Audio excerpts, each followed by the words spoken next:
This podcast is brought to you by Mapper Forward's new Patreon community, the Global Coffee Think Tank. Check the show notes or head to patreon.com/Mapper Forward to find out how you can become a member today.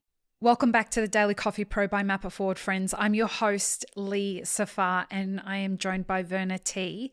We are talking about Werner's journey as somebody who is a grower of coffee and what going through that process has taught Werner about life and the coffee value chain and all of this kind of wonderful discussion that we're having. And in today's conversation, we're talking about how the coffee value chain survives. Because in the last episode, it's become apparent that whether you're growing coffee and selling it for $35 a pound, or you're growing coffee and selling it for $2 a pound, it's unsustainable. So how does this survive, Werner? Can it survive? There is an easy answer to this, and it involves cheating. Okay. Not a fan. Hawaii. Just saying.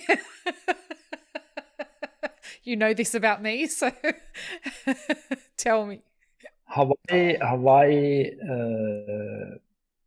I don't know if you can use the word export or produces about 100 times more coffee than it grows. So, hold on. I don't quite know. I'm very confused.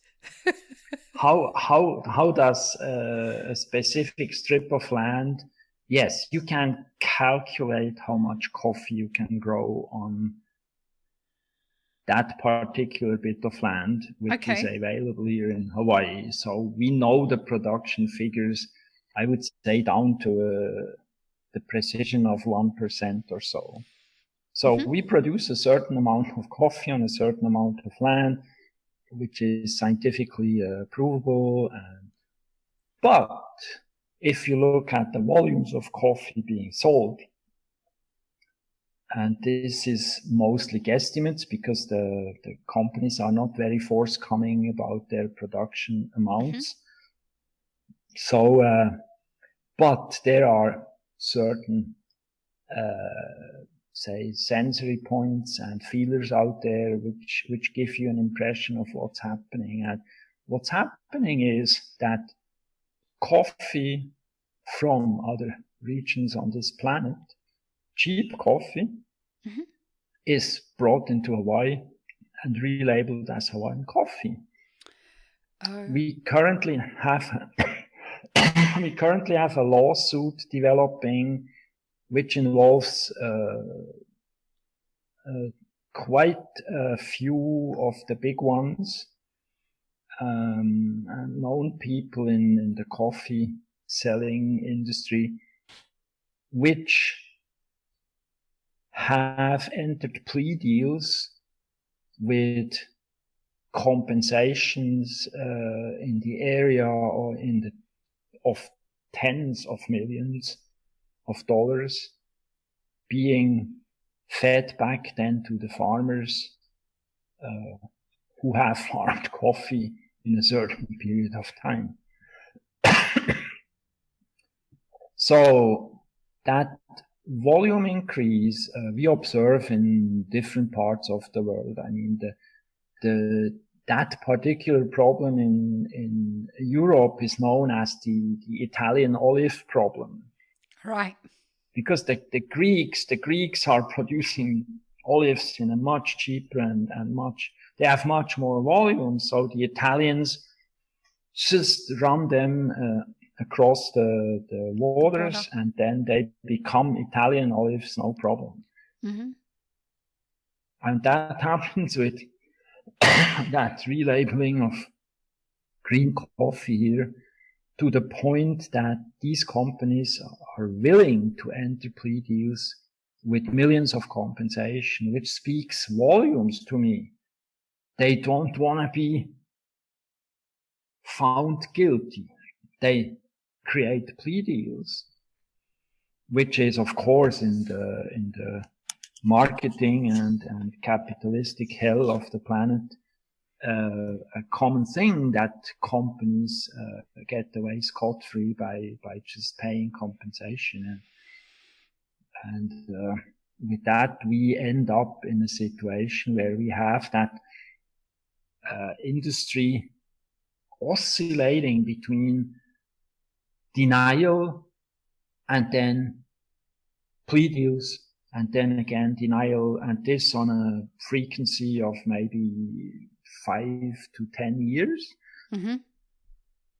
So whenever there is someone willing to say, no, it's enough, now you have driven this to a point where we actually have to make and bring this to a screeching halt. So we can't actually live with that anymore, because you're dragging down the prices, you're willing to cut good deals to other people, because you still have a margin which is absolutely brutal. I mean, yeah. They bring in coffees for $2 and they sell it then for 22 or 25.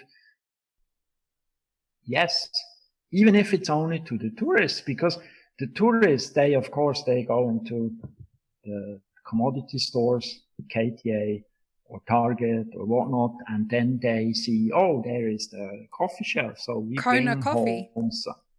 Yes, we bring home some Kona coffee. And then there is this thing, Kona coffee is allowed to be labeled as Kona coffee down to only 10% of the volume being Kona coffee. Wow. That's the other part of the scam, which leaves a tourist without any information and buying a product which seemingly is what it says on the label, but it effectively isn't, because there is 90% of something else. Of course it's black. Of course it whoever drinks it at the quality level the American population drinks coffee, then yes, there is no harm done quality wise. So a cup of Joe is a cup of Joe, which is quality wise something of, yes, you rather drink not. But in terms of the people producing real Kona coffee, there's a lot of harm done, and this is not going away by paying compensations to farmers, and the Department of Agriculture feeding back that money because they entered plea deals with the offenders. So yes, that cheating is happening in almost all of the coffee industry, because one of the problems we see developing is that we have a product which can be judged and which can be analyzed and looked at, and yes, I know good green coffee and good production when I see it, when I smell it, when I have it in my hands. So running my hands through that coffee gives me a feeling for what this is all about. But having founded PCR 5 years ago, I have seen tons of absolutely shittiest quality of coffee you can imagine, which was bug-ridden. Yes, the worst of the worst. And why would this happen in an industry which first and foremost of all needs to be honest? Because I trust the guy. You don't want to go down this rabbit hole with me. Go on. First and foremost, it has to be honest. I trust the guy at the espresso machine.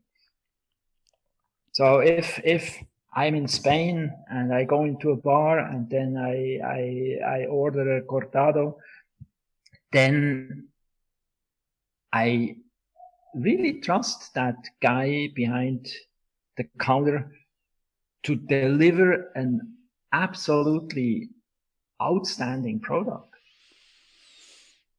And interesting enough, I have a story about that. I was with one of our founding partners. We were on Kauai, and so we were hitting coffee bar after coffee bar. And at one point, there was a barman, and he served us espressos. And then my partner stood up, actually went behind the bar and told the guy that you really need to adjust the process of the extraction, because this is absolutely not what I want to drink. I have a lot of feelings about someone doing that.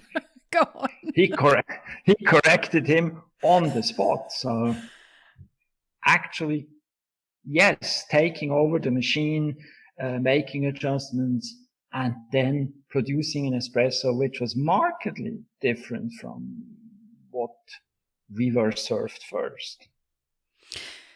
I mean, I have been to cafes where the coffee professionals that were visiting that cafe with me have done something like that, and it has always left the barista feeling like shit. But I definitely take your point about the fact that there is ways of extracting coffee that taste perhaps better and perhaps worse, and that it's the responsibility of the barista to try and achieve an outcome that is worthy of the hands that have touched the coffee before it's gotten to that point, and pays deep respect to the consumer that is parting with their money to appreciate this coffee in the best possible way it can be represented. And it goes to the deep kind of subjectivity of that final part of the process, right? Of course. But still, if I go to Switzerland, then I would say I can go to whatever city, I can hit whatever store. 9 out of 10 extractions are bordering to undrinkable. Mm-hmm. Meaning there is a ton of education which needs to be done to and applied to people and brought to people just to make them, or you enable them to pay the respect to especially and bow to the coffee producer who was creating an outstanding product. Of course, if the product itself is shitty and is of minor quality, as we observe a lot of coffee here in Hawaii being of minor quality because of storage problems and production problems of having undersized coffee, having insect-ridden coffee. I mean, all these problems have to be solved, and our problem lies within the provability of the quality of the product at every stage. Because if I roast the coffee, if I grind the coffee, then all the quality measures are gone. Mm-hmm. Then I can judge ground. Yes, I can now judge the color of the ground coffee. Mm-hmm. Not the grain. I cannot analyze the grain. I don't see the mold. I just maybe I taste it, of course.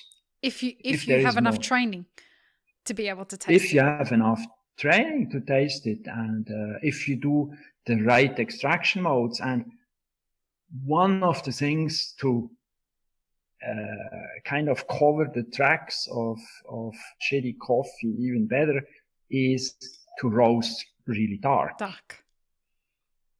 So everything which is roasted past first crack is actually at the point where you can say, now there is a lot of snow on our tracks.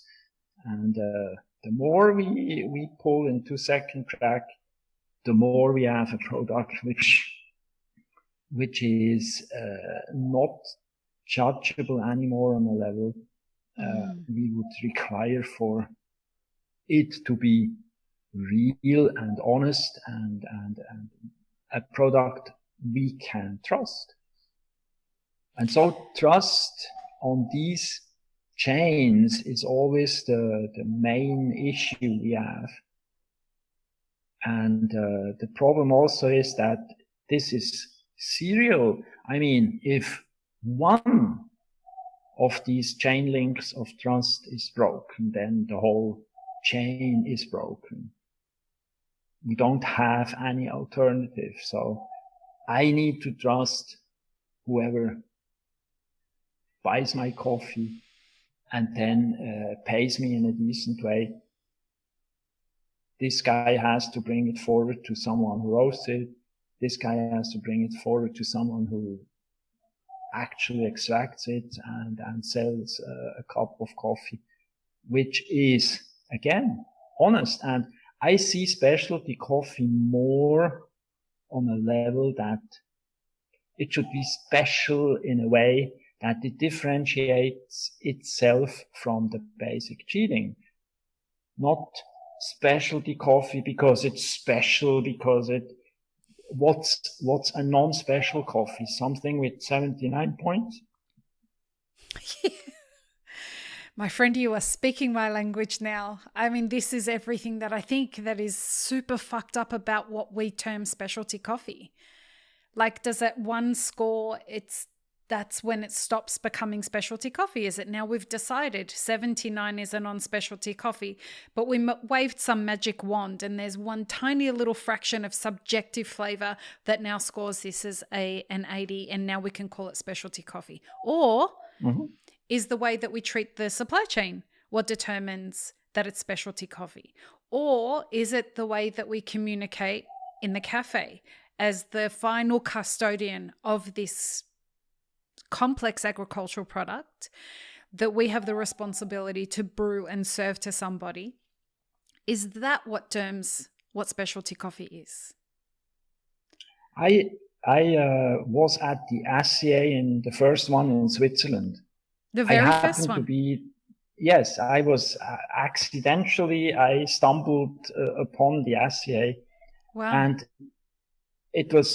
I had two memorable experiences at that exhibition. And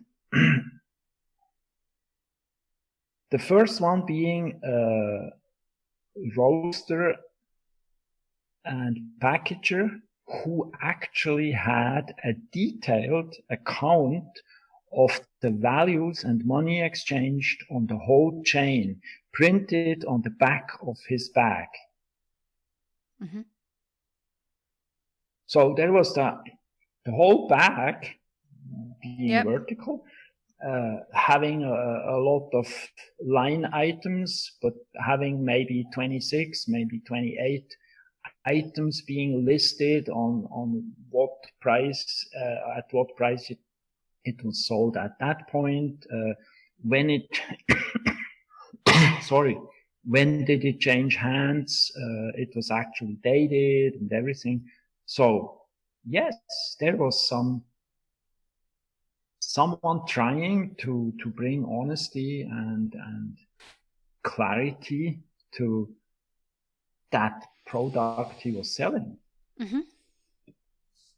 That was the first one, the first memorable experience. And the second one was, I had a really nasty discussion with a guy who was a Swiss guy who was defending the Kenyan coffee system of the family, the feudal structures, which leaves the coffee grower completely in the dark about what he's growing, at what price he's growing. So in the end, he will pick the coffee and he will fetch the price, whatever the feudal system is creating as the price of the day. But he was defending this on the point that he said, look, this has worked now for 200 years. So why would you want to disturb that system? Oh, because I want to free the slaves, basically. So basically, that's the first reason. That's just one of many, many reasons that we should be changing this. You know, yes. I'd love to dig a little bit deeper into this in the next episode, because I think now we're getting to the core of what the real problem is with why the business model that we've currently got is not sustainable. And I know that there are a lot of folks in our industry that want to see things change. But I've got to be honest with you, in the 5 years that this podcast has existed and I've been investigating and having conversations and trying to track where all the money is made in the coffee supply chain, I am yet to see an avenue where we can actually fix the systemic issues that are in this industry, in this supply chain. So let's talk more about that in this next episode. I'd love to explore that with you. Shall we do it? Yes. Perfect. Thanks. Peace, love, and peanut butter, everybody. Have an amazing rest of your day. Thanks, friends. If you enjoyed this video, here's what you should check out next. Consider supporting Map It Forward on Patreon and be sure to subscribe and hit the notification bell before you leave.